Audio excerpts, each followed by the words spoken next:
ایک درویش ایک بار کہیں جانے کے لیے کشتی میں سفر کر رہے تھے۔ اس کشتی میں اس درویش کے علاوہ ایک مالدار آدمی بھی سوار تھا۔ ان کی کشتی کے پیچھے ایک اور کشتی آ رہی تھی۔ اس دوسری کشتی میں چند مسافر سفر کر رہے تھے۔ جب مسافروں والی دوسری کشتی دریا کے وسط میں پہنچی تو گرداب میں پھنس کر الٹ گئی اور اس کے مسافر پانی میں غوطہ کھانے لگے۔ غوطہ کھانے والوں میں 2 افراد سگے بھائی تھے۔ درویش کے ہم سفر مالدار شخص نے اپنی کشتی کے ملاح سے کہا، بھائی جلدی سے ان مسافروں کی مدد کرو، اگر تم نے ڈوبنے والوں کو بچا لیا تو میں تمہیں منہ مانگا انعام دوں گا۔ اس ملاح نے انعام کا سنا تو اس کے منہ میں پانی بھر آیا اور وہ فوراً ہی دریا میں کود کر دوسری کشتی کے مسافروں کی طرف لپکا جو غوطہ کھا رہے تھے اور جان بچانے کے لیے ہاتھ پاؤں مار رہے تھے۔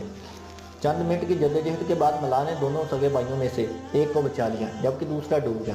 ملاح بچ جانے والے بھائی کو اپنی کشتی پر لے آیا۔ دوسرے بیچارے کی عمر ختم ہو چکی تھی، اس لیے اسے نکالنے میں تم سے دیر ہو گئی۔ درویش نے ملاح سے کہا، آپ کی بات سچ ہے، ملاح نے ہنس کر کہا، لیکن اسے بچانے کی میری اپنی نیت بھی نہیں تھی۔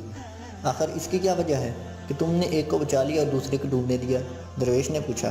ملاح کہنے لگا، بہت دن پہلے کی بات ہے، میں ایک جنگل میں سفر کر رہا تھا۔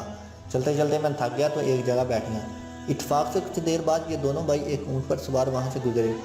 اس بھائی نے مجھے تھکا ہوا دیکھ کر مجھ پر ترس کھایا اور اونٹ پر سوار کرا لیا، لیکن اس کے بھائی نے مجھ سے جھگڑا کیا اور مجھے کوڑا مارا۔ اب میں نے اسے ڈوبتا دیکھا تو وہ مجھے واقعہ یاد آ گیا، چنانچہ میں نے اس وجہ سے اسے ڈوبنے دیا کہ اس نے مجھے خام خواہ کوڑا مارا تھا، اور اس آدمی کو بچا لیا کہ اس نے بھائی کی مخالفت کے باوجود مجھے اونٹ پر سوار کیا تھا، اور یہ میرا محسن ہے، اس نے مجھ پر احسان کیا تھا۔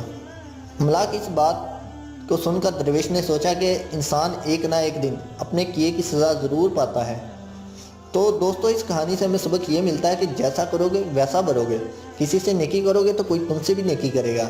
آدمی جیسا عمل کرتا ہے اسے ویسا ہی پھل ملتا ہے۔ تو آپ کو اگر ہماری یہ کہانی اچھی لگی ہو تو ہمارے اس چینل کو سبسکرائب کریں اور دوستوں تک بھی شیئر کریں، ہو سکتا ہے کسی کے دل میں یہ بات بیٹھ جائے۔